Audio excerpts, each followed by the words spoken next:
Ah, Prosseguimos então, aqui com as apresentações, aqui muito brevemente, só aqui uma apresentação muito rápida, do arquiteto Nuno Costa, a quem muito agradecemos aqui a presença. Só dar aqui três notas introdutórias do arquiteto Nuno Costa, não sei arquitetura qualificada da Arquitetura do Estado Técnico de Lisboa, e posteriormente sobre uma dissertação sobre o arquiteto Eduardo Teixeira, arquiteto moderno dos Açores, portanto, também alguém que conhece este modus operandi dos arquitetos modernos, portanto, não há qualquer hesitação, não houve qualquer hesitação no convite. Também referir, entre muitas outras também atividades do arquiteto Nuno Costa, que em 2020 foi eleito presidente do Conselho Diretivo da Secção Regional dos Açores da Ordem dos Arquitetos, cargo para o qual foi reeleito em mais recentemente, em 2023, para um novo mandato, sinal de um bom trabalho e também sinal, certamente, que vamos ter aqui uma ótima conferência.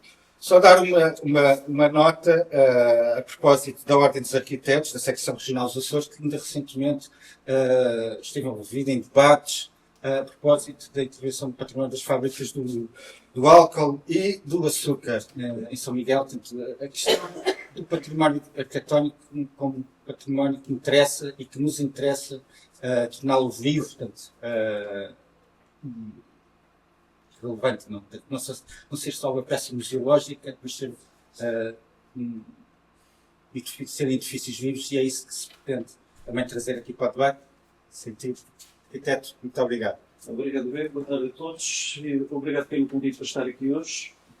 Efetivamente, quando me desafiaram vir falar aqui sobre que a minicidade do aeroporto, este aglomerado urbano, eu fiquei um bocado assustado, mas o que é que isto é, o que é que isto representa, que importância é que tem. Sempre que eu vi várias histórias sobre aqui o aeroporto, teve uma grande dimensão da ilha, e fui fazer algum trabalho de casa, de pesquisa, e percebi efetivamente que tem uma grande presença, uma grande força, e que proporcionou uma mudança radical, apesar de ter sido um período muito efêmero, a presença de americanos aqui. Estamos a falar sensivelmente de 2 anos, mas estou a dizer que havia um conjunto de processos que a Ilha de Santa Maria ganhou uma outra dimensão. Daí atribuir o termo de valorizar o património, revigora a identidade. Temos que estar constantemente a olhar para o património, valorizar o património, readaptá-lo e ajustá-lo a novas necessidades. Caso contrário, ele deixa de fazer sentido. O património só é útil se estiver ao serviço da comunidade.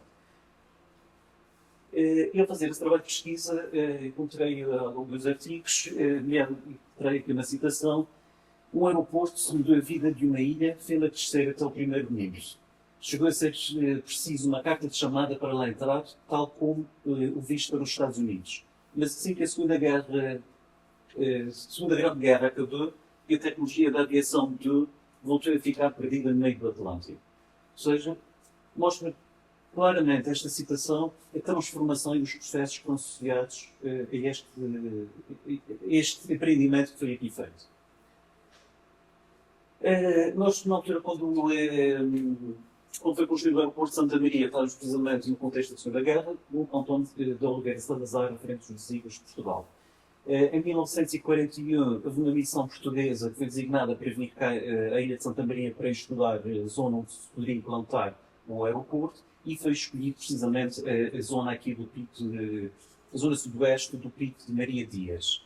3 anos depois vieram os técnicos da Pan American Airways, que vieram cá ir visitar e concordaram plenamente com a escolha do sítio designado. No entanto, esta ideia de construir aqui uma base já era anterior. Já nos anos 20 já se falava, já havia uma ideia embrionária de se construir aqui um aeroporto nos Açores. Isso se veio a concretizar, e a escolha aqui deste espaço veio também complementaridade à base aérea das Lajes. Muitas vezes, devido às condições climatéricas, havia a necessidade de haver aqui um ponto no Atlântico também para servir de apoio à base das Lajes.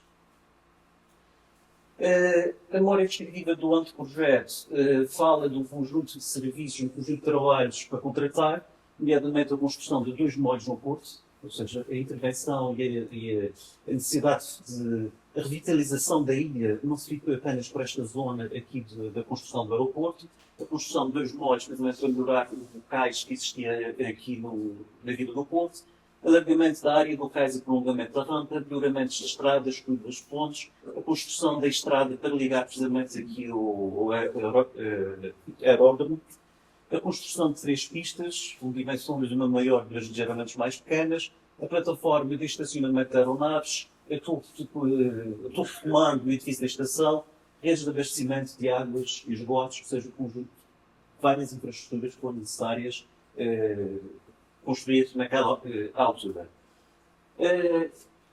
Enquanto o projeto final ainda estava na fase final, o Departamento da Defesa português autorizou de imediato a autorização da construção aqui dos primeiros trabalhos. E vieram precisamente algumas aeronaves da base aérea das Lajes com materiais e com mão de obra para iniciar aqui os trabalhos do aeroporto.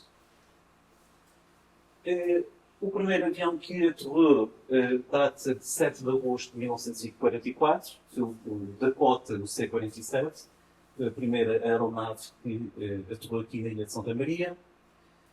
Em 28 de novembro de 1944, assinado o acordo entre Portugal e os Estados Unidos, precisamente concedendo facilidades semelhantes àquelas que existiam na base das Lajes para a exploração desse espaço.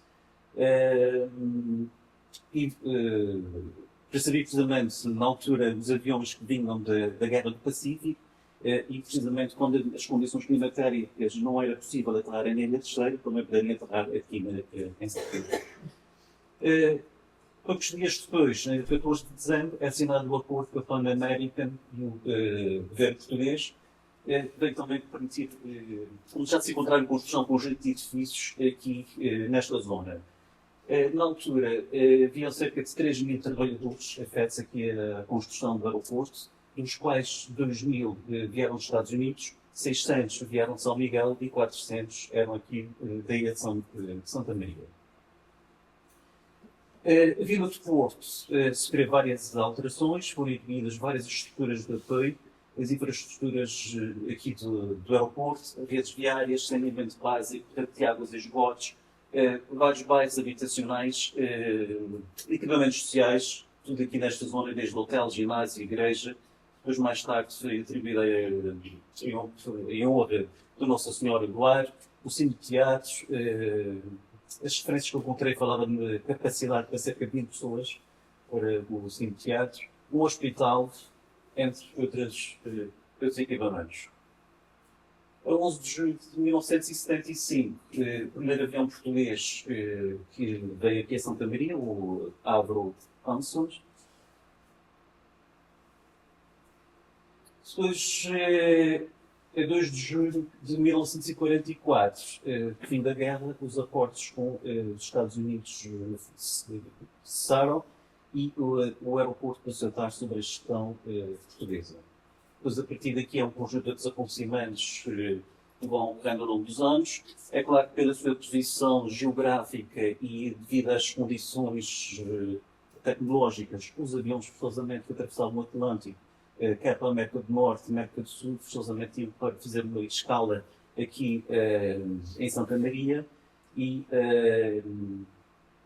por aqui passaram várias personalidades, distintas personalidades, que forçosamente pararam aqui na ilha. E isto chegou a ser uma dimensão brutal. E o número de companhias, sensivelmente nos anos 70, 80, foram imensas. Desde a Air France, Aeroméxico, Aviança, Swissair, KPLM, etc. Se calhar, se olharmos hoje em dia, muitas dessas companhias pontualmente passam aqui pelos Açores, ou seja, que teve aqui uma dimensão mesmo significativa e que vai influenciar toda a ilha. Aqui o exemplo do Concorde, que também passou por aqui em 1977. Aqui já a TAP, o primeiro avião da TAP que veio para aqui para o aeroporto data de 7 de dezembro de 62, já alguns anos depois do fim da guerra, e que fazia escala aqui em Nova York e Montreal. Ou seja, os destinos para onde os nossos imigrantes, sobretudo dos Açores, foram residir. Lá está na década de 70 e 80, com o aumento da autonomia de voos, houve aqui uma grande redução de número de voos considerável e toda esta economia, todo este processo que vinha crescendo, acabou por estagnar, muito pelo contrário, acabou por se perder. Tanto que a ilha chegou a ter cerca de 13 mil habitantes e hoje tem sensivelmente cerca de 5 mil habitantes. E com uma decisão do governo regional, a resolução de 36 de 80, e que optou-se por ser o aeroporto à base das Lajes, a porta de entrada e saída de voos internacionais aqui para os Açores, houve aqui uma manifestação popular, a 22 de maio de 1980, precisamente a contestar esta decisão do governo regional. No entanto, Santa Maria manteve o controle do espaço aéreo até os dias de hoje e percebeu sempre o seu papel estratégico da segurança da navegação aérea, tanto civil como militar. Ao fazer esse trabalho de pesquisa, diz respeito a uma identidade, encontrei alguns testemunhos que mostram, caracterizam a vivência que existia na ilha à data da construção do aeroporto. Não sei se essas pessoas, algumas ainda são vivas, e são artigos sensivelmente de 2017 e 2018 que encontrei. O que isto, a chegada dos americanos, foi de espanto. Não havia água na ilha, não havia luz, não havia comunicações. Apenas o barco de capotagem trazia as farinhas dos açúcares e levava barro desta terra. Havia um carro em toda a ilha, era o presidente da Câmara. No primeiro avião que chegou, os soldados americanos faziam fogo com umas bolas negras. Aqueles miúdos não sabiam que era carvão mineral. Eles usavam para aquecer as salsichas, que os meninos também não conheciam, tal como as latas de feijão. Todas as companhias tinham um bar. A Pan America, a British Airlines, a ESO, a Shell, etc. Foram os bares que existiam aqui neste complexo. Segundo Maria Helena, havia o bairro dos diretores de serviços, o bairro dos operários, o bairro dos chefes intermédios, o bairro dos telegrafistas e por aí fora. Ou seja, estavam organizados de acordo com as funções das categorias do operariado aqui no aeroporto. Nas mediações do aeroporto surgiu um tempo de oração. Era um espaço religioso, não era consagrado como católico, um espaço católico. Era para todos os cursos que vissem e passassem por aqui. Posteriormente passou a ser uma ermida católica dedicada à Nossa Senhora do Ar. A época era muito boêmia e o Hotel Terra Nostra, mais tarde passou-se a chamar Hotel Santa Maria, tinha uma banda residente. Isto era divertidíssimo. Era uma pandeca pegada. A maior parte das pessoas não tinham famílias, tinham necessidade de se juntar. Na altura da construção havia que entreter os homens, quando saíam do trabalho de ir à vila para se divertirem nos bares, nas casas de meninos ou às universitarias. A Coca-Cola, Salazar proibia no continente, era ali bebida quando se queria e apetecia. Ou seja, havia toda uma liberdade que não existia em outras partes do mundo. Havia uma vontade, havia vida social. Segundo João Henriques, a economia de São Maria era uma economia de trocas. Se o avô precisava de batatas e às freguesias levava com ele frutas e batatas. Era quase uma economia de troca diretas em algumas situações. São os norte-americanos que vão transformar a economia da ilha em que não havia dinheiro a correr livremente. Quando começa a construção do aeroporto, as pessoas de um momento para o outro passam a ter dinheiro e começam a guardar dólares. Permitiu às pessoas que pudessem sair de uma economia quase feudalista. Deu também a possibilidade de frequentar a escola dos filhos, uns que na altura eram adultos. Então não teriam dinheiro, antes não teriam dinheiro, e isso era uma transformação extraordinária. Ou seja, a possibilidade dos filhos poderem também ir para a escola. Pegou na cópia do disco e trouxe para Santa Maria, a tia de João Henriques, e nesse mesmo dia fez um programa sobre o disco de Louis Armstrong no Clube Asas do Atlântico. E ela que havia trazido da América. Ou seja, havia tudo muito descoberto, desconhecimento a vários níveis. Há outras referências, não é que fomos um dos mais inteligentes, mas tornamos mais evoluídos. Ou seja, houve muito conhecimento, outra experiência, outra abertura aqui da ilha para o exterior. Uma vez, numa partida de futebol, de um grupo de fora, veio cá no 15 de agosto. Estávamos num jogo amigável e vinha uma banda fazer umas de charanga. Eles deixaram de tocar para ver o avião. Correram para ver a aterragem, o que para nós era algo banal. Ou seja, nos Açores, nas outras ilhas, aquilo que era desconhecido, se juntava imensa admiração, aqui para os marinhenses era algo já que estava enraizado. E a questão também da identidade. Tudo se foi embora. Casas ficaram desabitadas, ficamos com 5 mil habitantes. Ou seja, de 13 mil, reduziu-se em poucas décadas para menos da metade. Segundo a Mesquita, depois de saída dos americanos e durante as décadas de 50, 60 e 70, o aeroporto se floresce e ainda também. Em 1970 passam pelo aeroporto cerca de 300 mil passageiros por ano. Chegaram a aterrar cerca de 30 aviões por dia. Hoje, a média, são 6, 7 aviões. A senhora Aida está ali, muitos tirados pelo jornal de Salgueiro Expresso. Uma entrevista que deu há uns anos. Os alicerces da Direção-Geral da Aviação Civil, bem como do Aeroporto de Lisboa, começaram ali. Ganharam dinheiro aqui e experiência, chamavam este aeroporto de Universidade Aeronáutica. Ou seja, as grandes primeiras experiências de aeroportos nacionais, ou pelo menos servir de inspiração de escola a nível nacional. E isto produzia que houvesse grandes transformações na ilha. Transformações a nível social, económico, cultural e até mesmo, e sobretudo sectoriais também. Proporcionou a transformação do Porto da Vila do Porto, com alargamento da área de cais, melhoramentos de vias de comunicação terrestre e abertura da via rodoviária entre o Porto e o aeródromo, a chamada Bigonia Road, batizada assim para comemorar a vitória dos Estados Unidos sobre os japoneses naquele país asiático. A construção da base militar norte-americana, com 3 pistas, edifícios de estação, exploração e topo de controle, sistemas de abastecimento de água, sistemas de esgotos, e foi uma mini-cidade com equipamentos sociais e bares de habitação. O aglomerado urbano, planeado e construído para alojar os militares norte-americanos e, posteriormente, os civis portugueses que trabalharam no aeroporto nas décadas seguintes, e as suas famílias, possuíam um espaço de oração, hospital, ginásio, piscina, hotel, o Atlântico Sims, que é outra referência para ali 800 lugares. Os bairros eram estratificados pela categoria profissional dos funcionários e por empresas.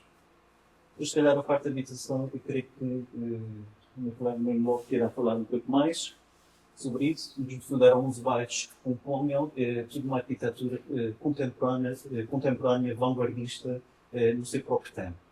Contrariamente à Ponta da Algada, que exatamente nos mesmos anos estava a desenvolver o plano de urbanização da cidade, o primeiro plano de João Tom da Guiar, e que estava dentro dos ideais do Estado Novo, de uma arquitetura monumentalista, inspirada nas avenidas novas, no plano Brandhaus de França. Aqui, contrariamente, estava-se a fazer algo completamente inovador, vanguardista, dentro de ideais completamente contemporâneos.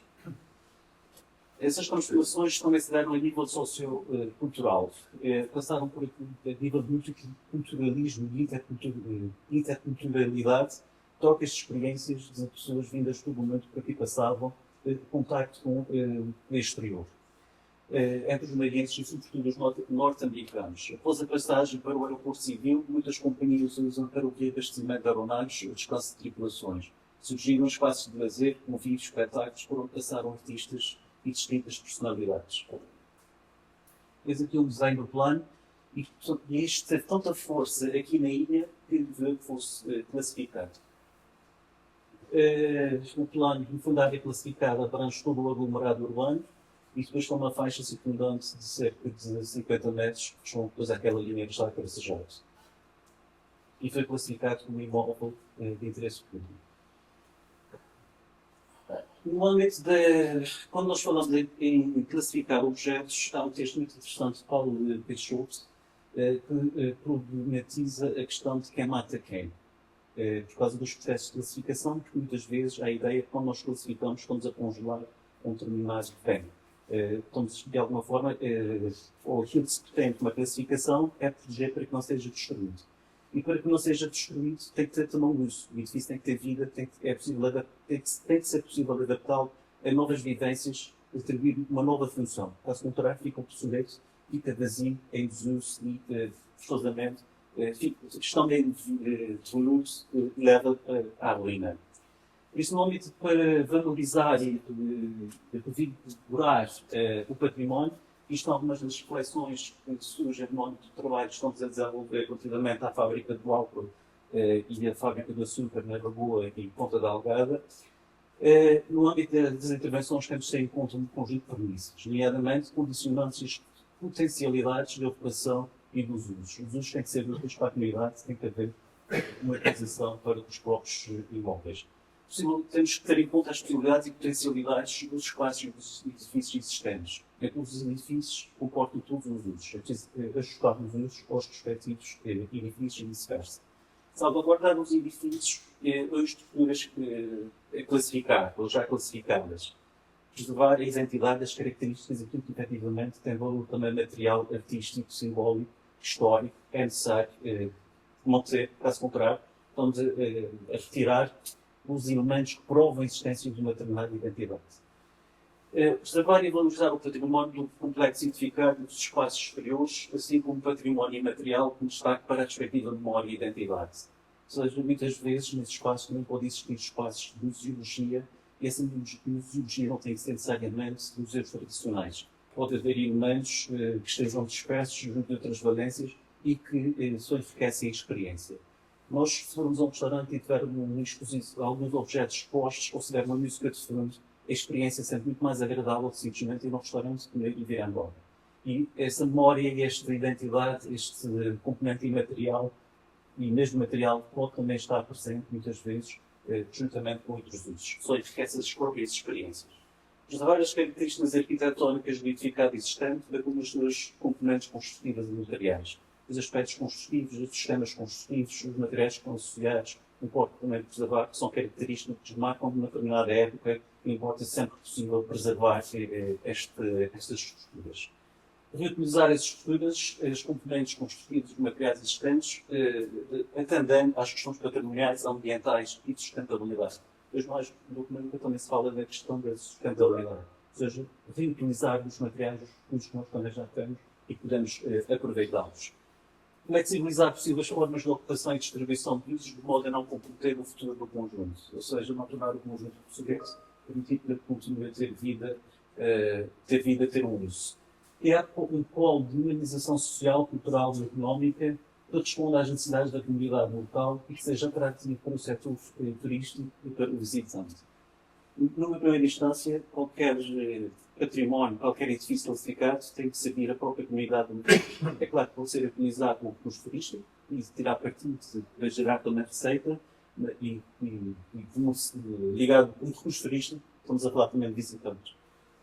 Criar novos projetos visando a consolidação da cultura local, a dinamização da economia regional local, a sensibilização e a consciencialização para a importância do património na recuperação de identidade. Nós, enquanto cidadãos, temos de ser os primeiros a reconhecer essa identidade e este património. Se os locais não reconheceram, estamos a falar de algo que é abstrato, não diz respeito a cada comunidade. E os locais têm, forçosamente, reconhecer essa tomada de consciência e reconhecer que o património é deles, sobretudo. Preservar a integridade e a autenticidade do conjunto edificado. Preservar o conjunto com aquelas características materiais, estéticas, as geometrias, com as relações que, neste caso, os edifícios também estabelecem entre si. Tudo isto teve um desenho, teve um pensamento, a uma determinada escala, a determinadas proporções. E há que haver o respeito também por isto. Estas características, que, no fundo, conferem a integridade.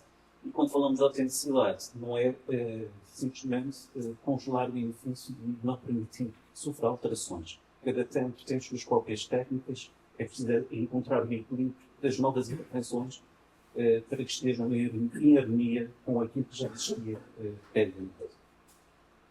E é isto que esperar aqui hoje. Muito obrigado.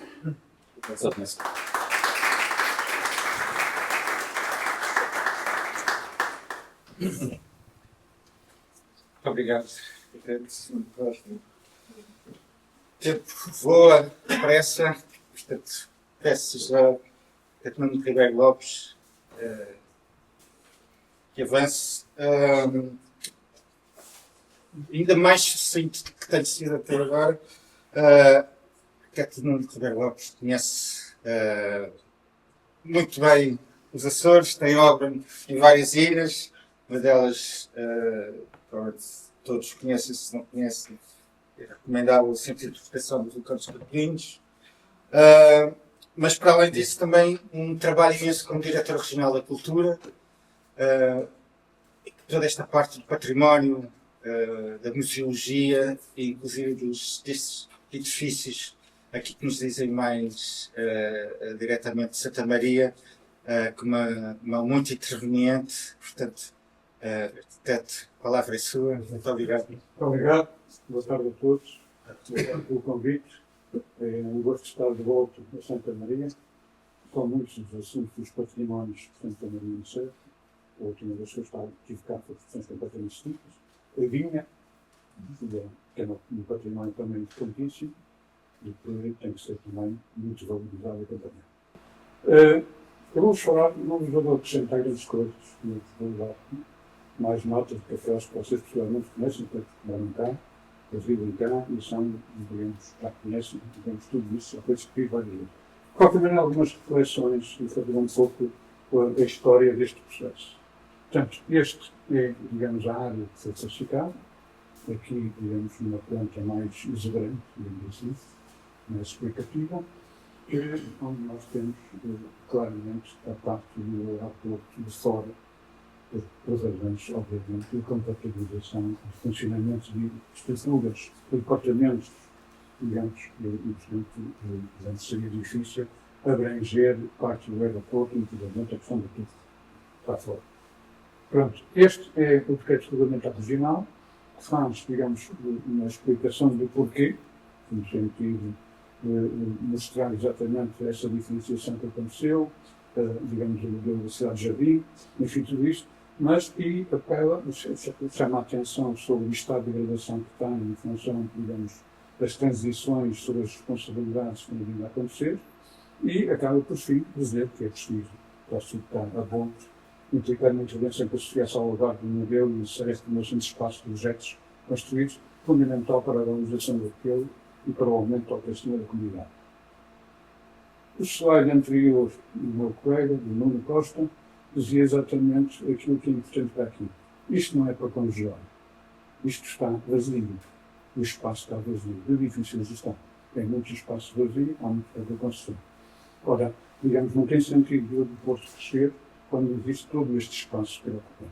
E, portanto, a melhor maneira de preservar, digamos, o aeroporto é exatamente continuar, digamos, a ocupação, continuar a implantar novas residências, novas habitações. Mantendo as características, obviamente, mas não só mantendo as características, mas também permitindo que as próprias casas existentes, digamos, de herança de trás, possam evoluir, possam ser atualizadas, possam ser renovadas e, portanto, possam ser, digamos, estejam de acordo com as exigências que nós temos, não só regulamentares, mas as exigências de conforto de hoje em dia.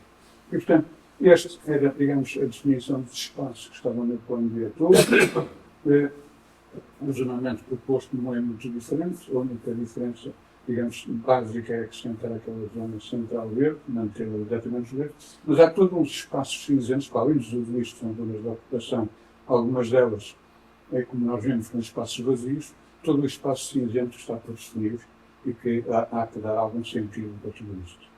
Nós temos aqui os diferentes bairros, eles são 12, o bairro dos Anjos, portanto, nós chegamos a fazer, digamos, este documento, as características arquitetónicas de cada um deles, que são diferentes, para tentar iniciar um primeiro regulamento. Esta intervenção ficou paralisada, ficou interrompida em 2018, para sair deste processo, e penso que depois praticamente o processo congelou e não se avançou mais. Aqui o Federico, na altura, trabalhou comigo, digamos, e com isto sempre através das guias de valor. As guias de valor a darem uma responsabilidade através da vice-presidência de levar este processo para a frente, de gerir o processo, de fazer primeiro, digamos, a questão do registro dos lotes, que era a primeira questão, do registro verificado e existente, e, de alguma maneira, permitir fazer uma evolução para vender, para poder construir, para poder avançar. Daqui surgiu a primeira questão e que nunca mais se resolveu até hoje e que não se resolverá se não houver, digamos, um processo comum de partilha de responsabilidades. E é, na altura, o governo regional do Partido Socialista, também do Partido Social-Democrata, agora invertemos as divisões e, portanto, mantemos mais ou menos a mesma questão. Infelizmente, muito claro, a questão dos atores. O espaço é da responsabilidade da gestão edificada pelos atores, é da responsabilidade do governo regional. As infraestruturas passaram para a Câmara, através de um protocolo, não sei se foi toda a escritura, não sei bem, mas são da responsabilidade da Câmara. E a Câmara, na altura, fez muitas daquelas renovações devidas, digamos, todo o sistema de transporte de bicicletas, passeio a pé, de infraestruturas. E, portanto, o que falta aqui, no fundo, é de fazer com que as expectativas das pessoas possam, digamos, ter desfraudadas mais tempo do que tem sido até agora. Portanto, nós temos, digamos, as diferentes tipologias, que são características dentro do próprio bairro, há diferentes tipologias. Vemos aqui todos eles. Alguns, portanto, isto mais uma vez, devemos as características arquitetónicas por capítulo, cada capítulo corresponde a um bairro, e, portanto, mas isto continua. Para no Malhavano, todos os lucros, caferias, enfim, tudo isso, é uma tentativa, digamos, primeiro de tipificar o que existe, para permitir a seguir fazer um regulamento aquilo que pode ser alterado, aquilo como é que pode evoluir. E aqui é preciso fazer projetos de evolução das próprias casas, porque, digamos, a única maneira de resolver muitas das evoluções que as pessoas estão fazendo por conta própria, porque a ANA já abandonou, e, portanto, quando o governo, quando isto passou para as mãos da região, já muitas dessas funções existiam, e, portanto, há um processo, digamos, difícil, que é como interromper esse processo, digamos, de autoconstrução, para, digamos, um projeto, uma planificação e uma regulamentação daquilo que pode ser feito ou não pode ser feito. Isso implica uma discussão, tem que ser com a comunidade, se a comunidade não participar, tudo isto é real, tudo isto é aquilo, tudo isto é muito bonito, mas é para meter numa gaveta ou dentro de um dossiê, metido numa prateleira, não tem solução. Portanto, a comunidade tem que participar efetivamente nesses processos. Para isso, o que estava previsto, e que eu continuo a achar que é fundamental fazer, era, no fundo, fazer projetos demonstrativos da sua evolução, para também definir a dimensão do bloco, portanto, fazer desenho urbano, desenho da construção, experimentar, e não, digamos, através do jurista, mas através do desenho, definir exatamente o que se poderia acrescentar e como, e a partir daí apresentá-los publicamente para fazer uma discussão pública, para que, digamos, as comunidades, não só os habitantes, mas aqueles que eventualmente estivessem interessados em vir, digamos, ocupar ou construir aqueles territórios, naqueles lotes, pudessem, obviamente, pôr as suas questões e isto fosse partilhado. É a única forma, eu aprendi assim, desde 1975, desde quando é que começou fora, e digamos, em outros sítios, e, digamos, não há projetos que subsistem se a comunidade não se identificar com eles. O mal do arquiteto, a mão do arquiteto retira-se, tudo isto é transformado, se não houver a comunidade como garante, digamos, desse mesmo processo. Nós tivemos algumas destas questões, destas habitações do lado que estavam condenadas, eram, a ideia da via de valor era demoli-las, porque eram casas não dignas, digo assim. Não é verdade. São casas que são eventualmente, são transformáveis, são adaptáveis, conseguem se ampliar. Portanto, nada disto deve ser demolido, digamos, porque, digamos, não cumpre os requisitos. Todas elas podem cumprir os requisitos. É uma questão, digamos, de fazer esses ensaios, esses estudos, mas não podemos deixar ao critério de cada um individualmente os fazer, se queremos manter alguma unidade e algum critério em todo este processo. Portanto, estamos a ver aqui os diferentes bairros, são 12, como eu dizia, são diferenciados. Alguns estão mais conservados, outros estão menos. Digamos, dentro do próprio bairro há situações distintas, digamos, conservação, e depois há estes já transformados em primitivos hangares ou armazéns transformados em habitações, e que podiam ter, digamos, vários destinos. Nós vamos já ver, este é o último, é o bairro da Nave, muitos mais recentes, e portanto, digamos, aparentemente em muito boas condições de que as outras coisas. Embora também precise de um conforto, isto foi feito numa época em que a legislação também era muito mais simplista do que é hoje em dia.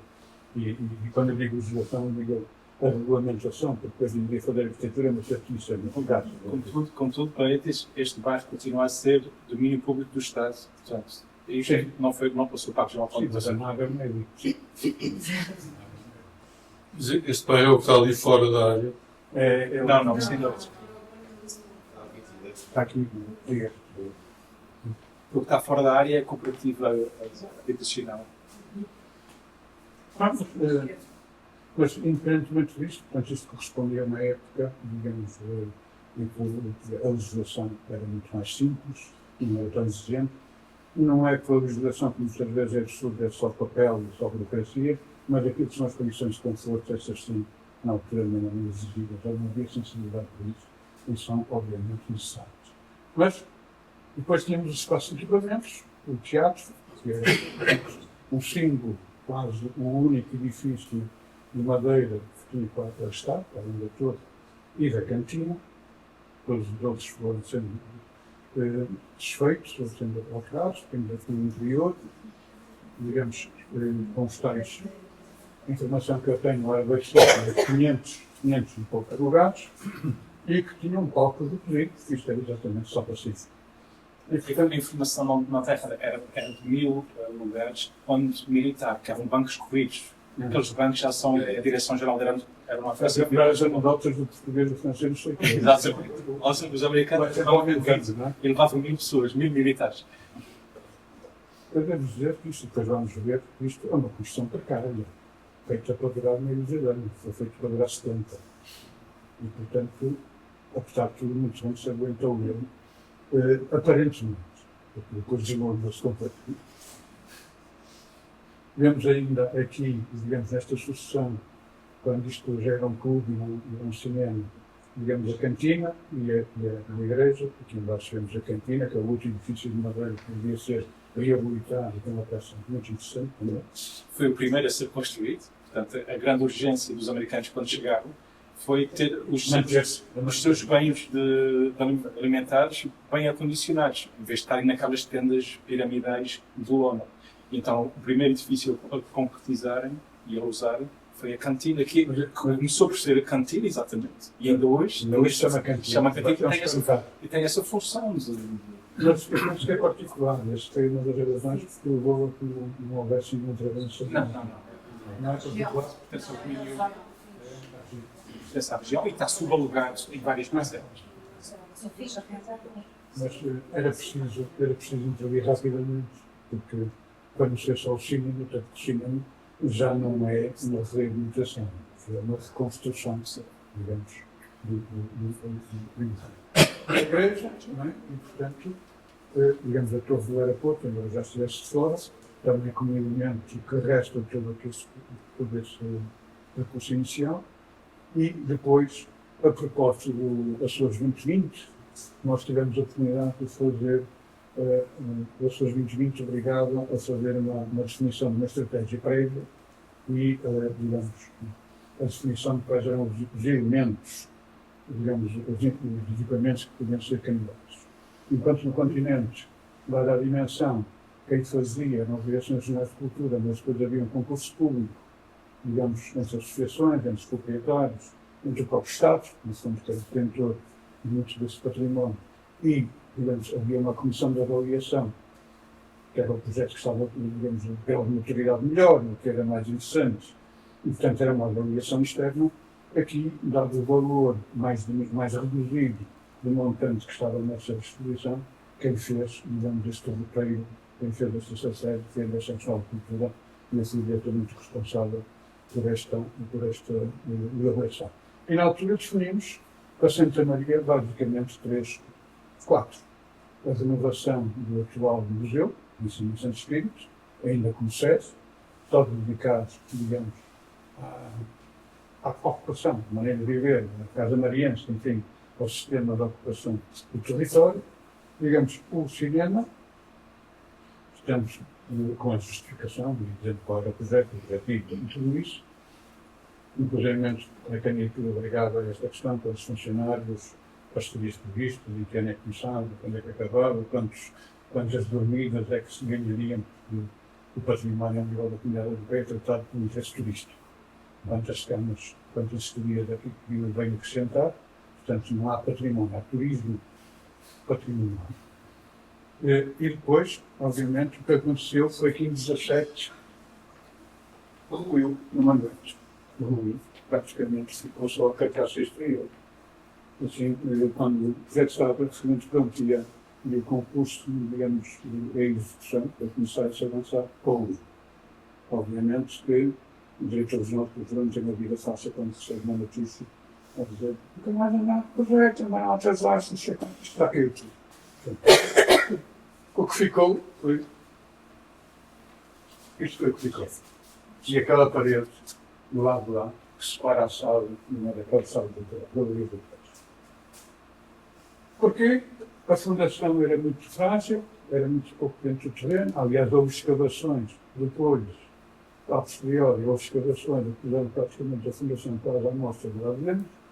E, embora tivesse havido nós tivéssemos duas áreas, basicamente, escuradas, uma delas veio que ruiu, que era junto ao pão, era a principal, que representou a cobertura toda. Embora tivéssemos feito uma inspeção, digamos, não havia grandes problemas técnicos, aparentemente. Absolutamente sós, estava tudo comido, portanto, quando houve aquilo estava tudo fragilizado, portanto, a asma provocou a queda do. Isto era a entrada. Isto é a entrada. Não, a entrada era um bocadinho mais à frente ainda, isto estava. Vemos ali na imagem anterior, ali de cima, corresponde mais ou menos antes. Vemos aqui a dimensão depois da sua reabilitação, em que, no fundo, digamos, a partir do levantamento, a partir do sistema construtivo que existia, digamos, fizemos essa mesma reconstrução, introduzindo, digamos, esta grande alteração, que é a introdução de um corpo, digamos, de uma causa do palco.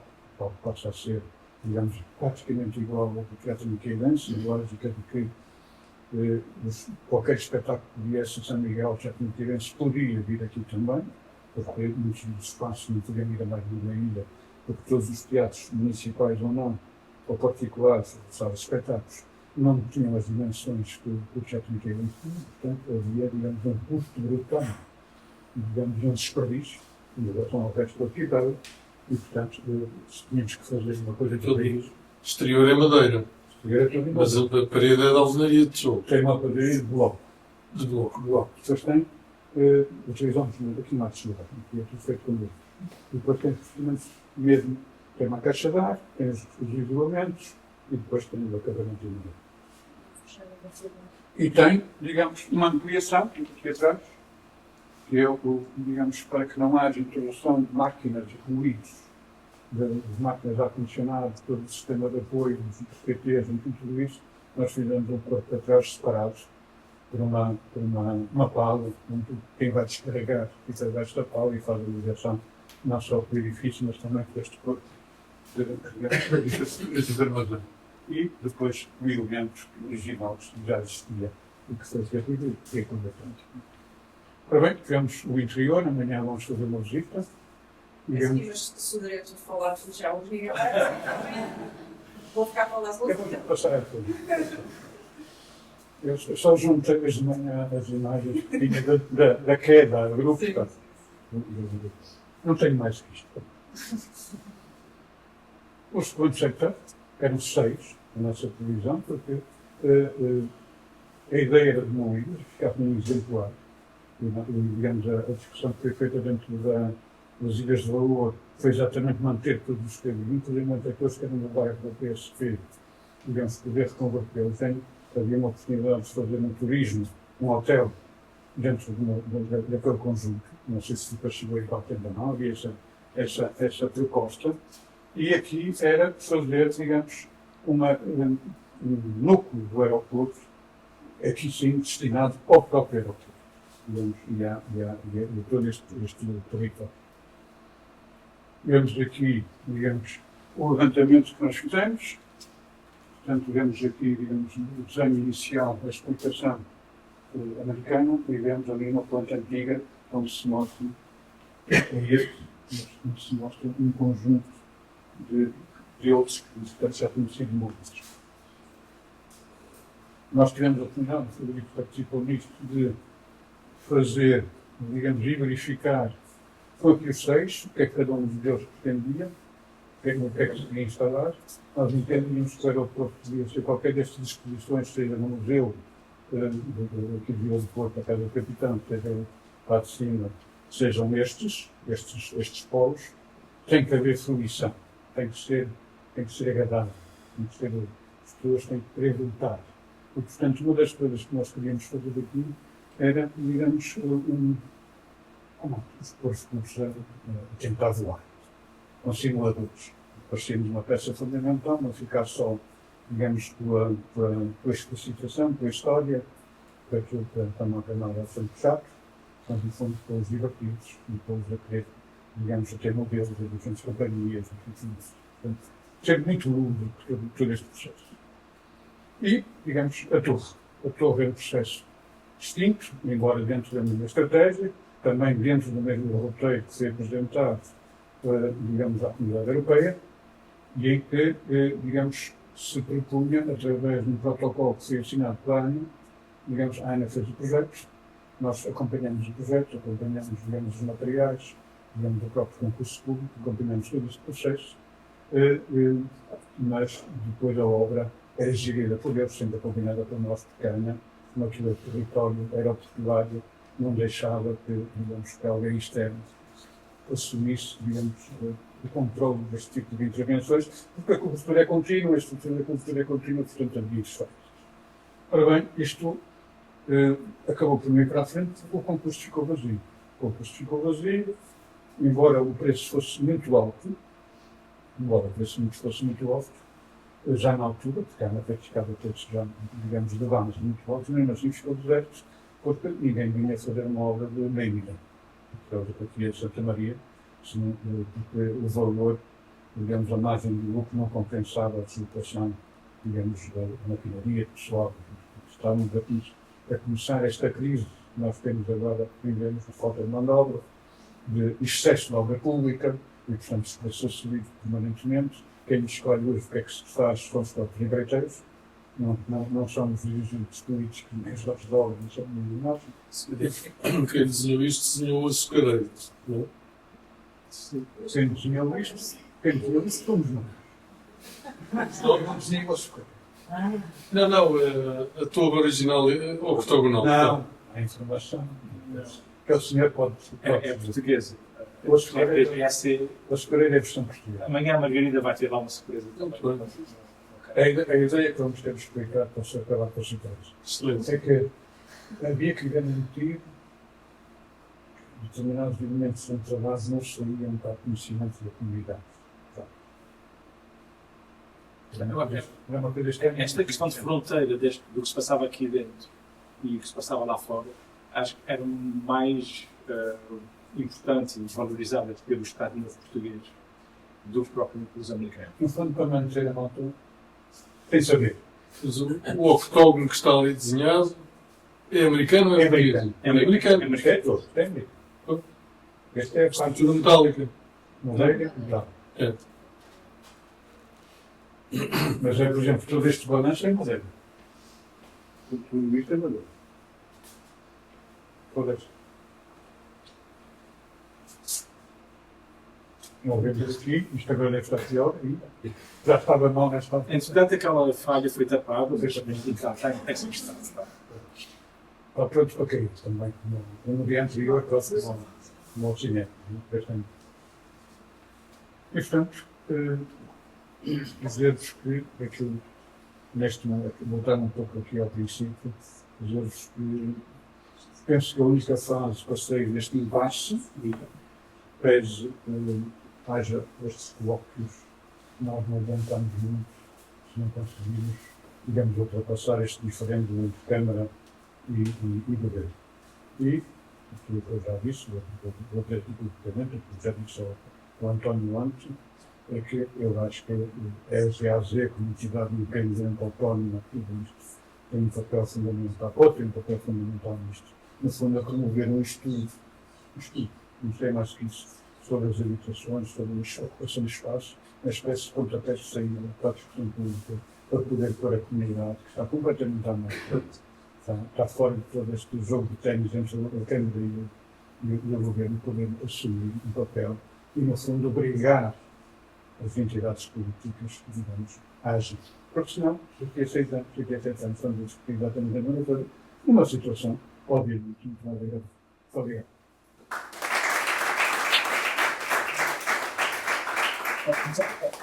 Um continental, já tem uma Convidava. é uma preciosidade. Isso é uma grave. E vocês sabem isso, não é? Pronto. Desculpa. Vamos para o Guimarães. Temos aqui ainda uns. Sr. Jamal. Eu? Sim, sim, sim. Agora é do sofá, então. Aqui ainda um espaço para perguntas, 10, 15 minutos. Aproveitem. Acho que foram 3 intervenções muito interessantes, complementares, todas elas. Portanto, certeza que há perguntas por aí. E já estou a ver uma atrás. Posso? Posso. Boa tarde a todos. Também pode vir, posso.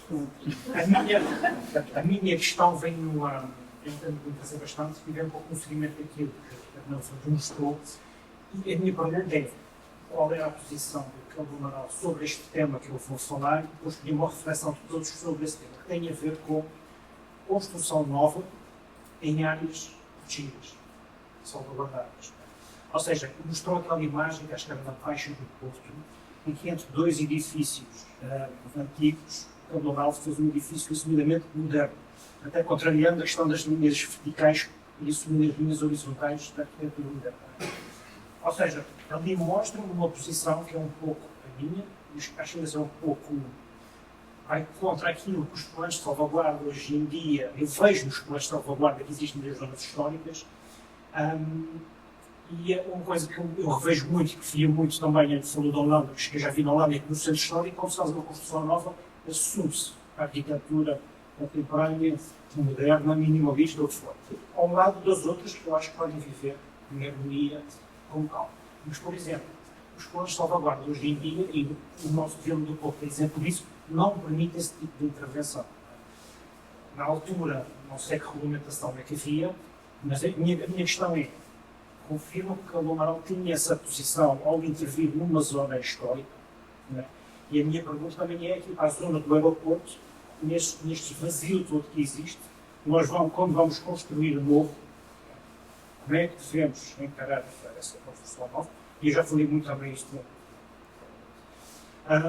em que também a gente saber um pouco nessa ideia de que eu acho que nunca se deve copiar o passado, acho que é uma coisa que nunca se deve fazer, mas pode-se buscar o passado uma inspiração para fazer algo novo, mas que haja aqui depois uma ligação. Ou seja, pedia uma reflexão sobre isso e a questão do Amaral sobre isso também.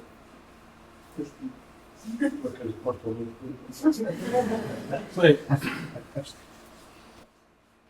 misturou um bocadinho duas coisas. O Cabo, em 1934, sim, quando faz o Instituto Pasteur na Rua dos Clérigos do Porto, é um jovem de 24 anos, acabadinho de sair, ou ainda a sair da escola, na altura eram 7 anos,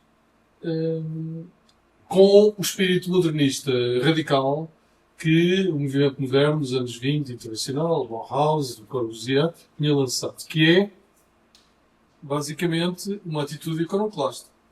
O passado é para fazer tábua rasa, o mundo é um mundo novo, por causa da indústria, da tecnologia, do crescimento da população, toda a transformação brutal que depois da Primeira Guerra Mundial também tinha acelerado e tal, e, portanto, o olhar deles para o centro histórico, é evidente que eles com os olhos não podiam demolir aquilo. Mas era uma atitude de como se não existisse.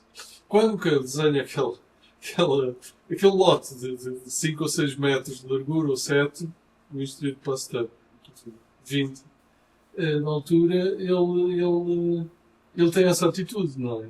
Que é a atitude do arquiteto modernista. Radicalizar, construir Repara, os arquitetos tinham a responsabilidade de explicar ao mundo, as outras profissões, à comunidade, como é que era o futuro. Eles sabiam, melhor do que os outros.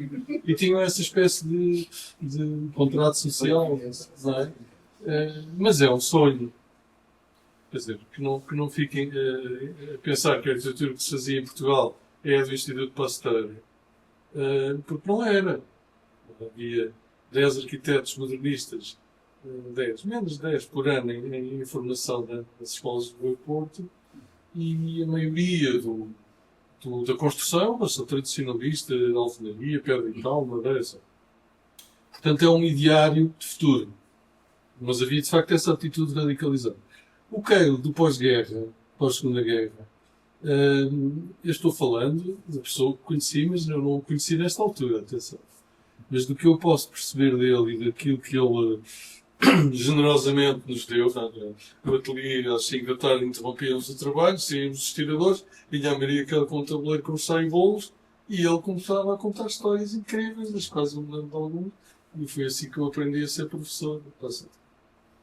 Esse Keil é um Keil mais experiente, mais dialogante com o passado, que já compreendeu que é preciso saber articular, ainda por cima através de um processo muito interessante que é o da paisagem, que ele tinha aprendido na Holanda. Ele vem com aquela imagem cubista construir em Paris e visitar a Holanda. E na Holanda ele, através de Hilversum, que é essa grande cidade-jardim construída pelos arquitetos modernos holandeses que ele fascina, ele percebe que o mundo é um mundo que articula a construção com a paisagem. Que a vida das pessoas é a vida num ambiente, não é só construído. E na Holanda, então, a paisagem tem a importância primordial. Ele transporta isso para Portugal. Publica, inclusive, um livro a defender o Keil da moderna arquitetura holandesa, da arquitetura e vida, dos livros dos anos 40, é já um Keil de articulação. Mas, ao mesmo tempo, é um Keil que se torna anti-regime. É nomeado presidente do Sindicato Nacional dos Arquitetos, que era o nome que os Tais salazarista dava à ordem. Nem sequer toma posse de logo preso porque foi buscar a Maria Lamas ao aeroporto. Não passou o Natal em Caxias. Enfim. E portanto há este mundo perfeitamente contraditório. O Keil em Santa Maria, para chegar ao assunto, do que eu vi e senti as intervenções dele na viagem que eu fiz hoje de manhã e do que já conhecia, é realmente um homem que moderniza aquilo que é possível modernizar, com o tal bom senso e capacidades medidas com a realidade. Só que Santa Maria não é Rua dos Clérigos. A linguagem arquitetónica, tecnológica de Santa Maria é uma linguagem moderna. Quer dizer, ele aqui não tem que impor e afirmar nada. Pelo contrário, ele até começa a fazer um bocadinho o jogo contrário. Faz uma grande lareira tradicional, provavelmente faz uns beirais. Por exemplo, ali um conjunto, aqui por trás desta casa, já não sei bem onde, mas são uma série de casas que têm uma varanda com colunas, né? E depois tem a cerca, tem um telhado.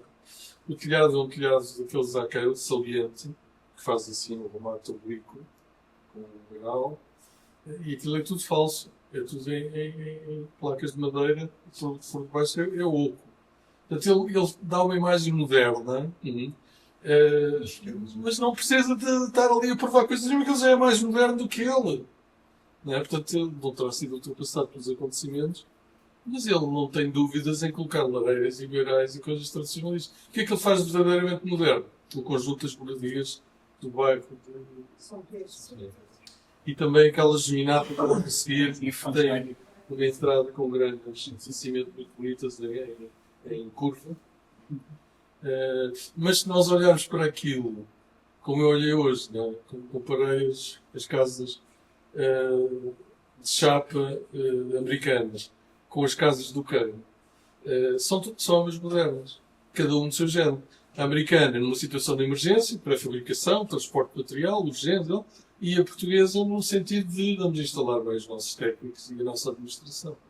Mas são igualmente modernos. Portanto, esse Keil no aeroporto de Santa Maria não tem que lutar contra o tradicionalismo contra o qual tem que lutar em Lisboa. na estação de metro da Rotunda e muitas outras, da Fio e muitas outras coisas. Eu ainda me lembro, só para acabar, não consigo parar de falar. Quando eu trabalhava com ele, nós tínhamos um projeto para o Algarve, na altura em 72 eu estive para o Algarve, e até o Casino de Vila Moura, o novo casino, a rede de casinos do Algarve. E ele lá fez o desenho, foi a minha primeira maquete em balsa que eu construí, e ele estava muito satisfeito com o muro que ele tinha feito, todo com estas peças. Portanto, era um muro translúcido, não era um muro, era um anti-muro. O telefone do administrador da Luz Altura, da empresa do casino, muro. E o que tem um trabalho típico de pedagogia, de que ele gostava imenso, a explicar lá que o muro há muitas maneiras de fazer um muro. E depois lá lhe fazes uma série de soluções e lá acabaram por adotar umas e aquilo já não existe nada, mas pronto. Fica a história do muro. Era um muro com recortes. Tinha umas partes abertas e umas fechadas. Portanto, ele tem que explicar e tem uma atitude pedagógica perante o moderno e até ao fim da vida está sempre a dizer a uns tipos reacionários que querem liquidar essa mensagem moderna, mas é sobretudo em Lisboa. Aqui, curiosamente, é um milagre. Ele está à vontade. Talvez por isso eu nunca tenha falado muito de Santa Maria. Se calhar pegar para isso, posso articular aqui também para chegar ali ao recto do Nuno Ribeiro Lopes. Mas começando aqui com o Cândido Amaral, como é, porque é que é tão difícil, continua a ser difícil estudar o que é que se passou em Santa Maria, não só nos 2 anos da base aérea americana dos Açores, em Santa Maria, como depois disso. E começa só a colocar hipóteses, como o facto de Cândido Amaral ter começado o seu mau relacionamento com o regime no final dos anos 40, que é exatamente na altura que estava a trabalhar aqui em Santa Maria, às tantas, ficou impossibilitado de pôr assinatura e estar a trabalhar. Não faço ideia. Tenho que perguntar quando chegar lá. Nós já tínhamos falado aí há mais de uma década sobre provas tangíveis de que o que nós vemos aqui no aeroporto era realmente Cândido do Amaral, mas não havia esses documentos e tudo mais. Paralelamente, a outro nível também, há um livro da Pan American sobre as bases aéreas americanas no mundo inteiro que foram construídas pela Pan American. A única que não aparece no livro é a de Santa Maria. Portanto, o que nos faz, e entretanto depois, 50 anos depois da Segunda Guerra Mundial, no final dos anos 90, finalmente são desclassificados os documentos em que estão lá as provas todas. Não é?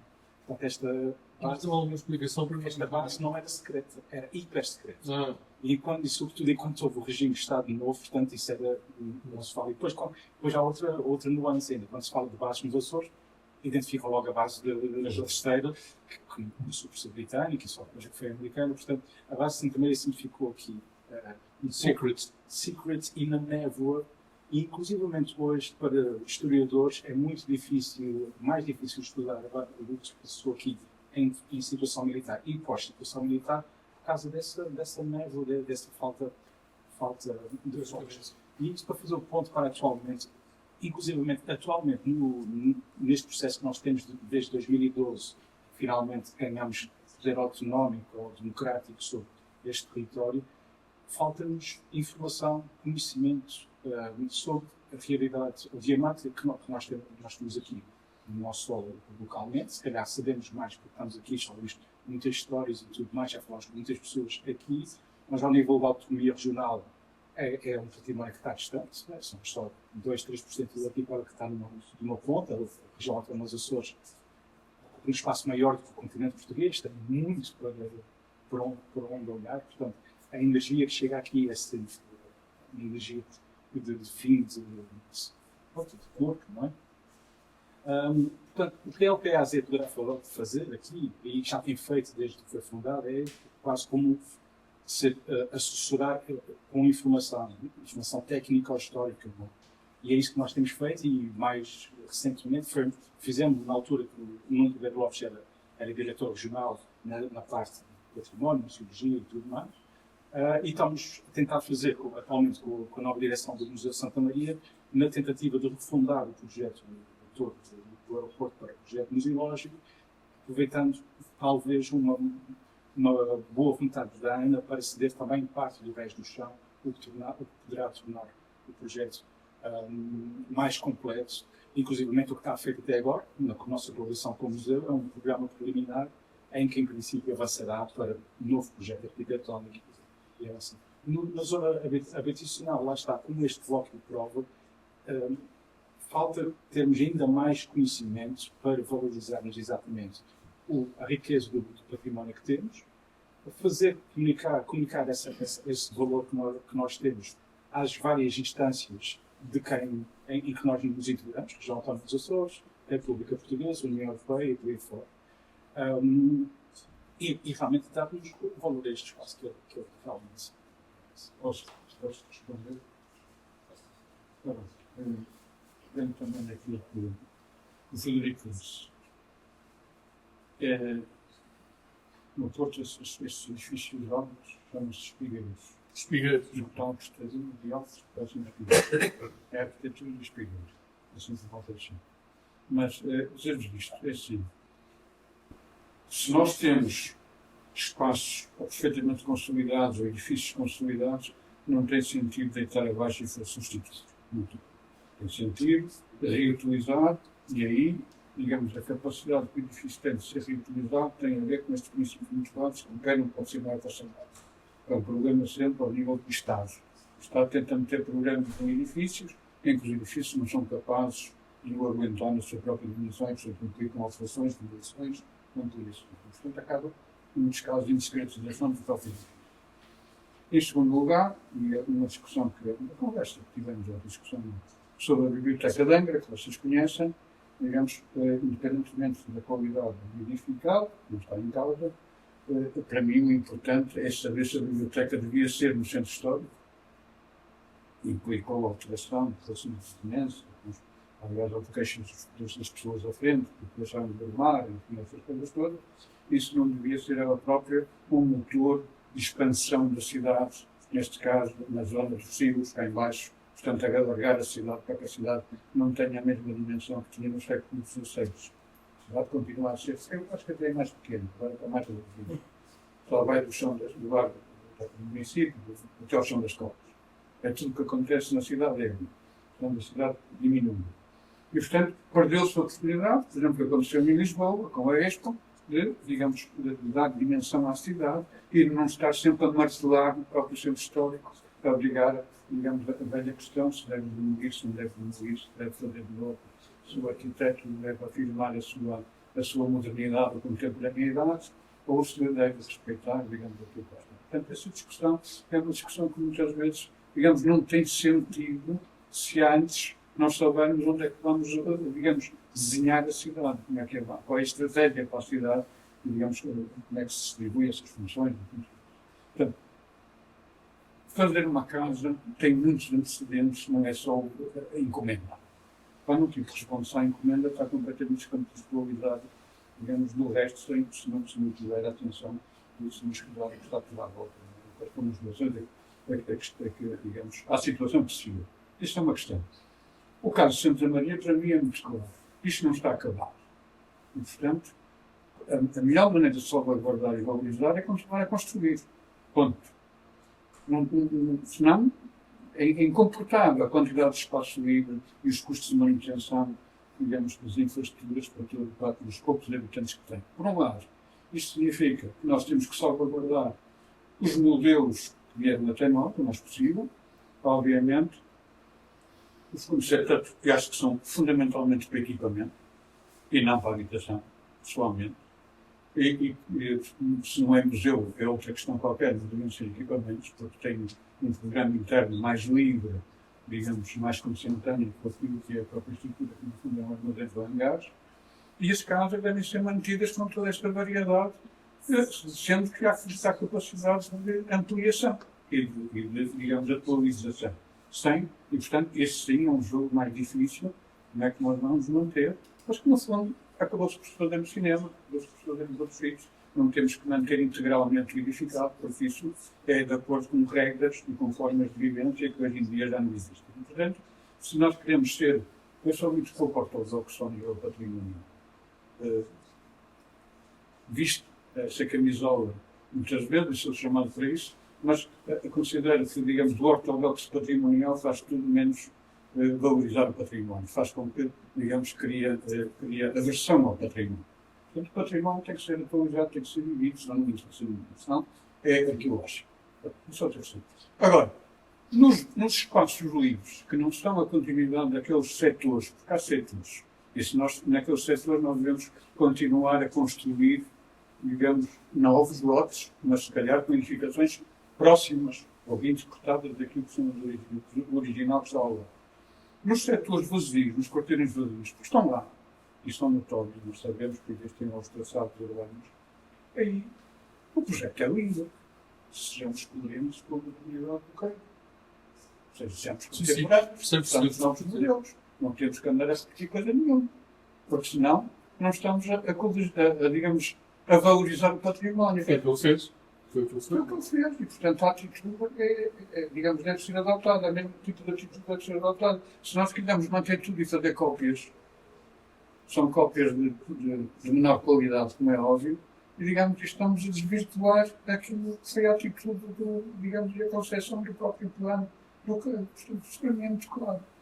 Ao contrário do medo que havia, nós tivemos digamos, a procura de tentar explicar, dizer isso várias vezes, mas eu acho que exatamente uma discussão pública sobre desenhos concretos é que é capaz de garantir às pessoas a visão que nós, arquitetos, somos capazes de ter, mas depois as outras pessoas não conseguem ver. A questão habitual é que uma questão patrimonial enfia dentro de uma caixa e não mexe em nada. Aqui a atitude é completamente diferente e, portanto, eu acho que é preciso fazer propostas concretas, desenhos concretos, explicar como é que se pode fazer. Que seja um draft, que seja uma coisa para jogar, digamos, à parede, para provocar, digamos, soluções alternativas, é o princípio do caminho. Mas isso tem que ser feito. Sem isso, não saímos daqui. E quando eu estava a dizer o desafio, era dizer à empresa que tinha que passar a ser dono de obra. Dono de obra no sentido de promover esses estudos, porque a Câmara não vai promover. Por uma razão. Estudamos a parte habitacional não é da sua competência. A competência da Câmara é fazer um plano pormenor, ou um loteamento municipal, enfim, neste caso é um plano pormenor. O Governo não vai fazer plano pormenor porque não é competência dele. E, portanto, estamos aqui numa pescadinha de rabo na boca a empurrar uns para os outros. Portanto, as duas uma. Ou há a vontade de uma das partes, assumidamente, independentemente da sua competência, poder avançar e tirar a barra à parede para provocar uma reação. Ou então tem que ser uma terceira entidade. Neste caso, a PAD enquanto associação, digamos, parece-me, aquela que poderá ser a mais interessante, porque está metida no meio, é a parte interessada também na questão disto tudo. Portanto, era nesse sentido que eu fazia, não é só fazer cor. Eu gostaria de integrar aqui o que o arquiteto Nuno Lopes acabou de dizer, mas o Rio de Amaral, quando chega aqui, está num terreno virgem, não existia nada, isolado. Por isso ele também tem total liberdade, não tem condicionantes para existências construídas, que tenha que conjugar com esse mesmo. Já tem os americanos, já tem as cidades americanas. Ele tem aquele desenho todo que estava ali de cores. Mas ela está a nascer, né? Quando eu tenho que construir, é tudo relativamente novo, não é uma cidade histórica, está consolidada. Portanto, é que estamos ainda para este plano de urbanização, que foi um plano de urbanização que foi aqui feito, tem muitos vazios. E por isso essa necessidade tem que preencher, tem que consolidar. Tem que ser a cidade. Exatamente, mas a cidade, se aglomerar, tem que crescer. Por isso o que ele amarelo acaba por ter toda essa liberdade. Mas a propósito da questão que nós temos João Pedro Rebelo, que foi um grande contestatário na altura, quando o João Antônio da Guiar estava a fazer o plano de urbanização de Ponta Delgada, 175 anos depois da Praça do Comércio de Lisboa, em que ele faz os manifestos, não um, mas dois. Foi o único arquiteto português a contestar as obras de Estado Novo, no sentido de lutar pela modernidade. Faz um manifesto, não, de 1953, o senhor ministro, de 1956, precisamente a criticar a obra de Estado Novo, que era uma obra antiquada, descaracterizada, talvez usar soluções construtivas atuais, mas mascarada de coisas do século XVII, XVIII, enfim. E a dizer que cada tempo, a tecnologia tem os seus próprios ideais. Tanto é que estes espaços que aqui nascem são todos espaços que estabelecem a relação com o verde, e esta relação com o verde não nasce simplesmente com a arquitetura moderna. Já há alguns precedentes, nomeadamente o plano de Cerdá de Barcelona, a tentativa de ruralizar a cidade, precisamente trazer o verde para a cidade. e que depois mais tarde Frank Lloyd Wright, a Wolf Luz acabam de trabalhar essas temáticas de trazer um verde e de estabelecer a relação entre o interior e o exterior. Isso temos João Pedro Rebelo, precisamente, que faz, já estamos a falar de 1952, que afirma precisamente a necessidade de conjugar o moderno com o antigo. A título de exemplo, temos a Catedral de Córdoba de Mesquita, que se calhar muitos aqui conhecem. O edifício tem mais de 2000 anos, com características completamente de várias épocas, características árabes. No meio tem uma catedral gótica, paralelamente uma série de capelas, de vários movimentos estilísticos, mas a harmonia no todo. Por isso, o facto de haver o antigo e o novo, e haver vários layouts, vários crescentes ao longo do tempo, nem invalida que o resultado não seja positivo. Isso tudo tem a ver também com harmonias, com escalas, com relações volumétricas que se estabelece, a forma como se trabalham os próprios materiais.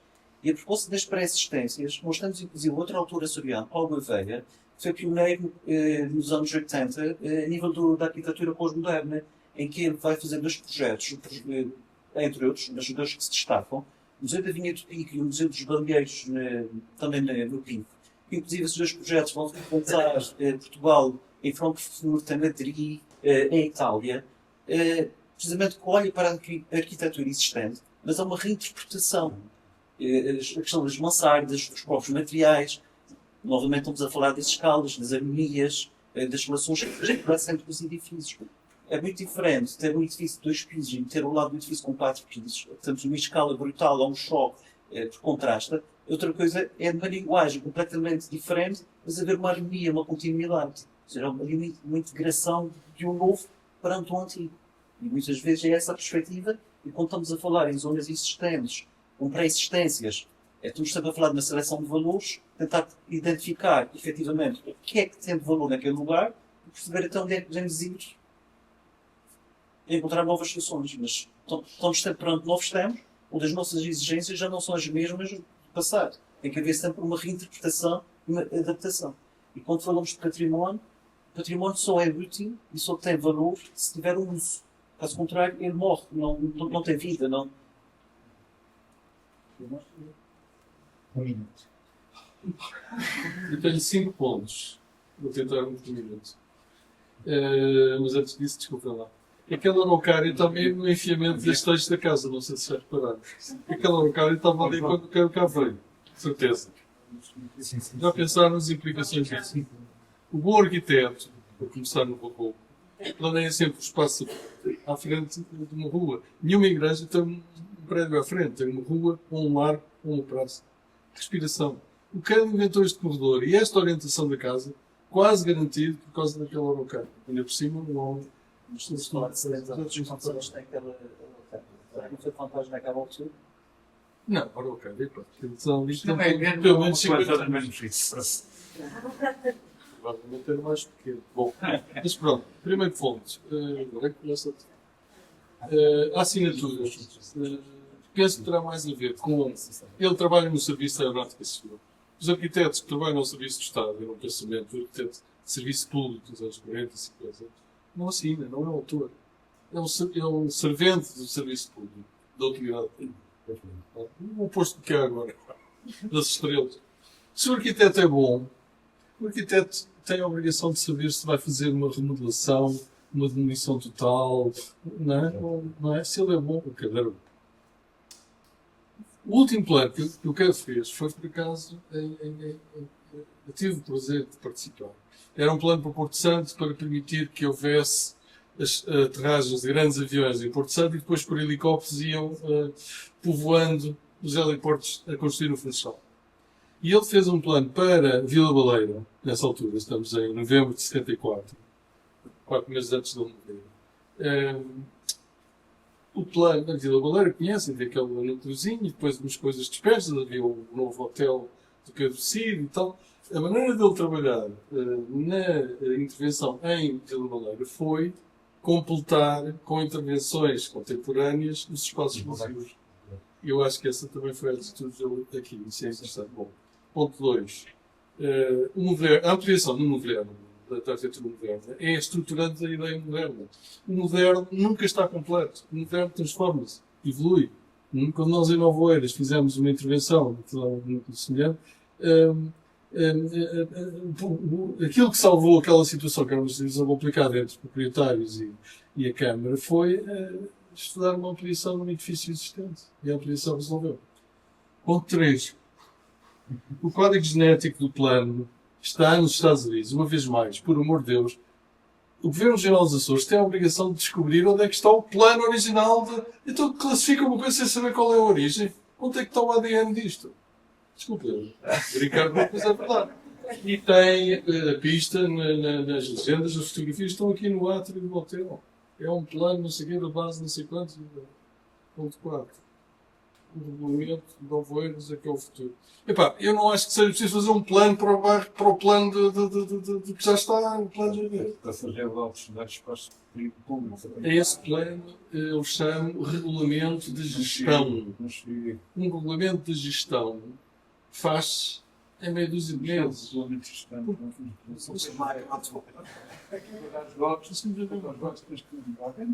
Não, é assim, nós em Nova Oeiras tínhamos um problema semelhante há um quarto de século e fizemos a solução. Em 6 meses aprovámos o regulamento, o antiplano. O antiplano, porque o regulamento diz o que é que deve ser feito com o que lá está. De vez em quando vinha um vereador oeirense e dizia, mas é preciso fazer um plano. O meu plano está ali, foi o Rigor Teles e o Cristina da Silva que o fizeram. As árvores estão plantadas e as estruturas construídas. Temos que saber gerir cada uma delas e construir coisas novas se for caso disso.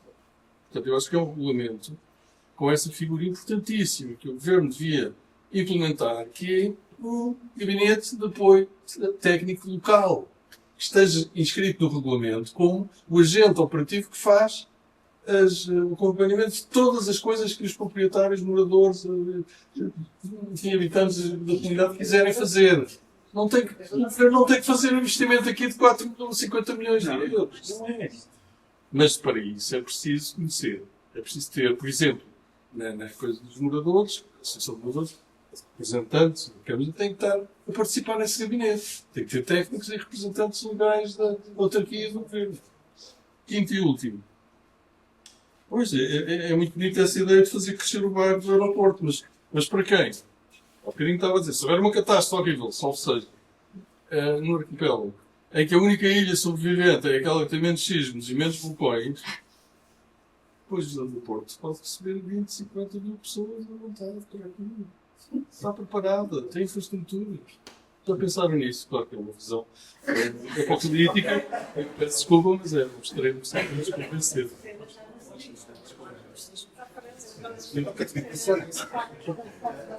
Apesar do adiantador já tinha pedido para fazer uma pergunta já há algum tempo, não sei se entretanto acabaram de responder. Então, acho que estamos todos cheios de vontade de dar início à visita guiada à antiga casa do diretor. Estamos cheios de vontade. Eu acho que é importante primeiro concederem então 5 minutos só para mostrar Exato, sim, isso parte por aí. como estava a casa antes e para ficarmos com uma noção clara do que é que foi feito, o desafio que se colocou e depois, obviamente. Só deixar-vos com esta frase que nunca me esqueci, o arquiteto João de Almeida, quem trabalha, tive o prazer de trabalhar, e que esteve envolvido nestas questões, colega do arquiteto João Rebelo, e que dizia a pergunta principal não é se é moderna ou não, é se é boa ou má arquitetura. É que eu só ouvi isso. Claro. Bom, mas isso Então é essa. Olha, muito obrigado às três.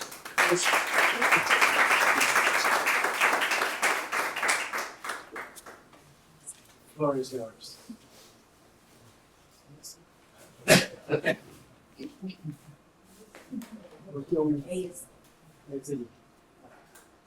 Bom, como já estamos também no final e já toda a gente, já todos aqui ouviram vários pontos de vista e várias abordagens àquilo que é o lugar do aeroporto. Já todos sabem o que é o lugar do aeroporto. Eu quero apenas dizer que venho fazer-vos aqui um bocadinho o relato do que foi esta aventura de trabalhar com este edifício, ainda para mais descobrindo a carga que ele, e nas várias dimensões que ele tem para a comunidade aqui da Ilha de Santa Maria e Vila do Porto. Em primeiro lugar, agradecer o convite da Associação LPAZ, agradecer a todos os presentes, muito obrigado pela vossa paciência e pelo vosso interesse. E então vou-vos contar esta história da casa para o espaço, que no fundo foi o desafio que se colocou neste edifício e foi transformar esta casa naquilo que é esta sede, que é a sede da Agência Espacial Portuguesa, que é a primeira sede de uma agência nacional em território da região autónoma dos Açores. Portanto, aqui, para abordar este projeto, foi preciso compreender as várias dimensões que estavam associadas a esta intervenção, o lugar, portanto, o lugar do aeroporto de Santa Maria, que eu não me quero alongar muito, portanto, toda a sua importância histórica, a relevância, o legado que tem, todos os aspectos associados, o tal plano que nós fomos consultar também. E depois chegamos aqui à casa, não é? O edifício propriamente dito. E quando chegamos aqui ao edifício, ok, então, fazemos as malas, vimos para Santa Maria e fomos recebidos por uma senhora muito simpática que aqui residia e era, já não me lembro, penso que era a última, penso que era a esposa do último diretor, se não me falha a memória, que isto é um processo começado em 2020, estamos em 2025. Pronto. Muito simpática, a senhora.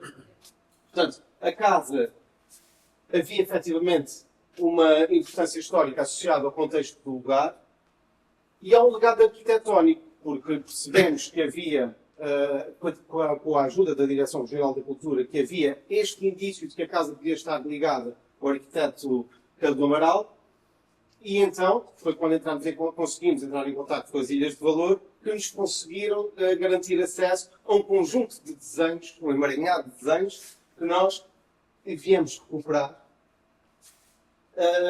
E claro que uma coisa são estes desenhos, outra coisa era aquilo que se passa com esta, como disse ali o arquiteto, uma certa construção autónoma daquilo que os ocupantes vão criando na casa. Portanto, era preciso fazer este trabalho de perceber aquilo que foi projetado, se efetivamente era isto, e aquilo que já cá estava.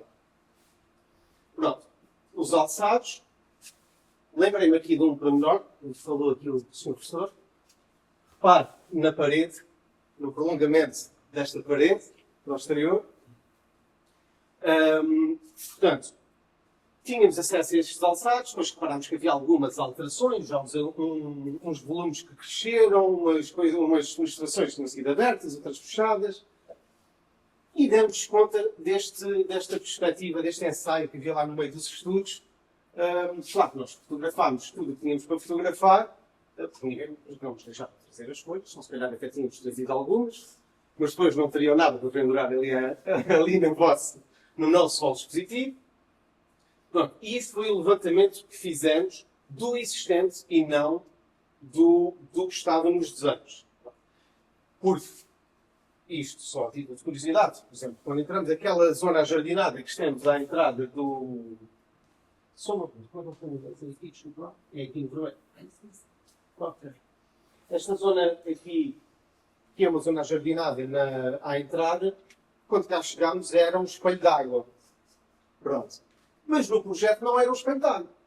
Era efetivamente uma zona ajardinada. Portanto, havia aqui este trabalho de perceber afinal, o que é que tem valor, o que é de origem, o que é que não é de origem e o que é que vale a pena manter para fazer esta transição do edifício para a contemporaneidade e para o novo uso. Este era o estado do edifício, quando nós chegamos. Portanto, a porta com as tabuinhas de madeira do ateliê típica, que em muitas casas. O quê? Aqui na porta? Sim. Sim. É uma porta típica que ele desenhou para aqui. E, efetivamente, havia a volumetria do edifício era algo que chamava logo a atenção e era de facto aquilo que torna o edifício mais imponente, esta sobreposição destes volumes, portanto, os volumes horizontais, um sobreposto no outro.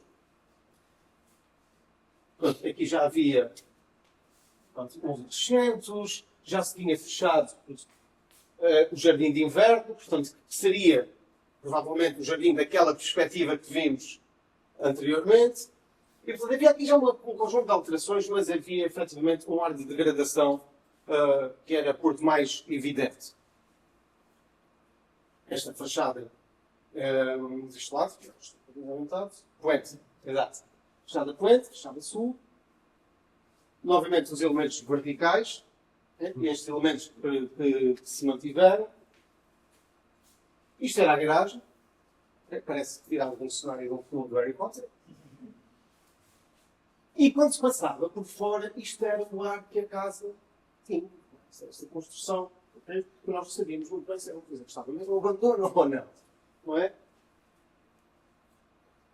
Viemos visitar a casa. A escada, não conseguimos tirar fotos muito boas, confesso, mas a entrada era aqui, junto a esta mesinha de apoio que estão a ver ali. Portanto, entrávamos na casa, a casa tinha uns recortes, os quartos, tinha 2 quartos cá em baixo que tinham um degrau, eram elevados do chão, mas era o único sítio onde eram elevados do chão, depois no sítio já não eram elevados do chão. Aqui, o espaço seria o espaço daquele desenho que encontramos, mas com algumas características diferentes daquilo que estava na perspectiva e na planta original. Depois voltávamos a descer para o tal jardim de inverno, fica naquele espaço que já vamos ver aqui à frente. O corredor dos quartos para cima, uma cozinha, porque isto era uma casa. E o jardim e o espaço, este espaço onde estamos agora. Ok? Pronto.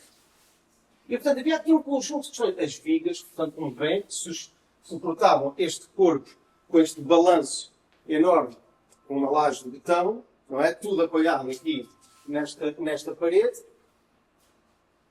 E nestas duas paredes, aqui em 2 elementos singulares que estão dentro destas paredes. Pronto. Não quero alongar muito. A escada, vimos várias vezes já em alguns dos projetos que mostrou. O aeroporto de Londres é de 1950. Pronto. Isto também só prova que o copy-paste já foi inventado na folha de papel. Na folha de Estado. Moderno aceita. Pronto. E pronto, e havia então, e pus aqui esta imagem porque era por mais evidente que quando entrávamos aqui dentro, a casa estava num estado em que qualquer coisa brilhava mais do que a casa. Portanto, nisto coloca-se o programa que nos foi, o desafio que foi o programa que nos foi colocado inicialmente pela Secretaria, já não me lembro, da Ciência e Tecnologia, exatamente, foi quando começou este processo, da Ciência e Tecnologia, que era, olha, temos uma casa, precisamos que vocês criem a sede da Agência Espacial Portuguesa. Portanto, então, tem que transformar uma casa num edifício institucional. Portanto, é isto que me estão a pedir. E lá está, como disse o colega, o arquiteto Nuno ali, que muitas vezes há esta dificuldade de querermos. A ambição é um pouco, supera aquilo que são as bases que nos dão e as ferramentas que nos dão, não é? O edifício, se calhar, poderia não ser o indicado. Mas para isso estão cá os arquitetos, não é? Para partir a cabeça. Nisto. Então, vamos ao nosso projeto. E foi aqui que percebemos que isto não era uma reabilitação, isto não era uma recuperação, isto era transformar o património, trazê-lo para a contemporaneidade, respeitando o máximo de elementos que conseguíssemos respeitar e que conseguíssemos trazer para os dias de hoje. Para podermos preservar o legado e a memória que já todos falaram aqui.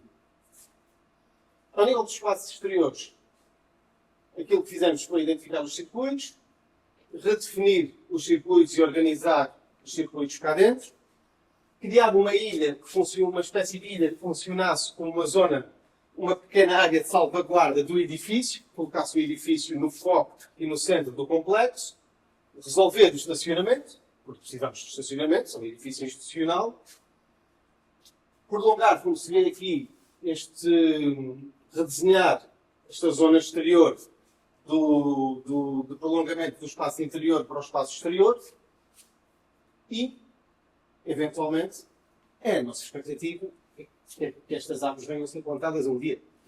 Lá estão, lá já estão. Elas estão a crescer. Pronto. Pronto. E então dar então uma nova vida, não só ao edifício, mas ao complexo, ok? E devolver este equipamento, esta infraestrutura à comunidade mariense, para quem percebemos logo que isto tinha um impacto, isto teve um impacto e foi-nos possível perceber isso pelo contato que tivemos de proximidade com a direção regional, aqui também com a engenheira Joana, que foi uma peça fundamental na boa execução desta obra. Pronto, aqui alguns estudos. E agora, uma vez vamos fazer a visita, também não vou alongar muito nos espaços interiores, mas aquilo que fizemos foi, portanto, aproveitar os quartos. Tínhamos aqui um desafio também, que era a questão da acessibilidade. Ou seja, para além da exigência do programa, ainda queriam que isto fosse um edifício inclusivo. Portanto, era preciso baixar os quartos, permitir que se criassem gabinetes para pessoas com mobilidade condicionada, com a eventualidade de sermos funcionários com mobilidade condicionada, criar casas de banho, portanto, masculino e feminino, okay? Ao contrário de uma casa em que todos usamos a mesma casa de banho, ter salas de reuniões, ter uma área técnica, com uma copa e para colocar todas as infraestruturas de apoio, quadros, etc. Cumprir com todos os regulamentos e especificações técnicas que existem hoje e que à época que foi feita esta casa não tinha. Ventilação, térmica, acústica, etc, etc, etc. E termos e criarmos este espaço polivalente que poderá funcionar no verão, quando as árvores estiverem grandes, como uma extensão deste espaço interior e exterior. Okay? Pronto. Aproveitar os quartos para levar para cima toda a área, todas as zonas de trabalho, escritórios, áreas administrativas. Portanto, piso térreo, piso para o público, para as reuniões, para os eventos, piso superior para o pessoal da casa. Okay? No fundo, também aproveitando aquilo que era a estrutura da casa, espaços comuns em baixo. O norte é para... O norte é para lá, é na direção da Araucária. É para cá. Ok? Pronto. Mantemos os elementos principais, a volumetria da casa, a opção do branco, por ser uma cor relativamente neutra e uma cor muito associada à contemporaneidade e também àquilo que é um bocadinho a imaginária do espaço, e quem já brincou com foguetões e vai e vens sabe que o branco está muito associado à cor dos astronautas. E depois vamos ver lá em cima que criámos um ripado para criar uma zona para resguardar do vento para o pessoal que vai ficar a trabalhar no piso superior. Então, e agora vamos à obra para verem. Portanto, pesadelos, Joana. Joana, alguns não. Aqui essa fase já estava mais tranquilo. Pronto, fiz aqui uma seleção para também não vos massacrar, mas foi necessário efetivamente descascar o edifício praticamente todo, selecionando só os elementos que eram fundamentais e claramente identificativos de uma arquitetura de época. Mas foi preciso substituir a estrutura da cobertura toda. E inicialmente, a escada era para ser substituída, porque não nos parecia, quando se começou a desmontar, não parecia que as escadas estivessem em condições. Claro que quando se desmonta tudo, e acontece sempre nestas obras em que se está a intervir no edifício existente, percebemos que a escada efetivamente poderia ser reaproveitada. E foi um desafio que nos foi lançado pela direção regional, ao qual acedemos, e com muito esforço lá se protegeu a escada durante a obra toda. Que madeira é, não sei. Diga. Que madeira é, não sei. Então já não me lembro. São os blocos. É que eu usava madeira africana, por isso é que eu estou a perguntar. É capaz de ser uma coisa assim, mas a falar assim. Já estava. Depois, pronto, como vem, foi preciso infraestruturas, tetos, picar, roças, tudo, todas aquelas chatices que a gente passou por uma obra, sabe? Pronto. E eu acho que isto é uma imagem muito elucidativa da quantidade de trabalho que esteve aqui e do esforço que foi colocado para trazer, para transformar esta casa. Pronto. E podemos ver aqui a comparação entre o Estado e o que está. E ao fim de muito trabalho, finalmente, no dia 7 de novembro, a obra é concluída e a volumetria é preservada, os elementos principais estão cá todos. E no dia 7 de novembro, o nosso Sr. Presidente da República junta-se a nós para inaugurar o edifício. E pronto, devia ter posto uma seta para se perceber que eu estava aqui lá atrás. Outubro deste ano? De novembro do ano passado. Ano passado. Fez agora no ano. Pronto. E esta foi uma história mais curta no PowerPoint do que na realidade da concepção e do projeto da Agência Espacial. E agora podemos convido todos a darem uma visita com a volta pelo edifício e a conhecer as instalações. Muito obrigado.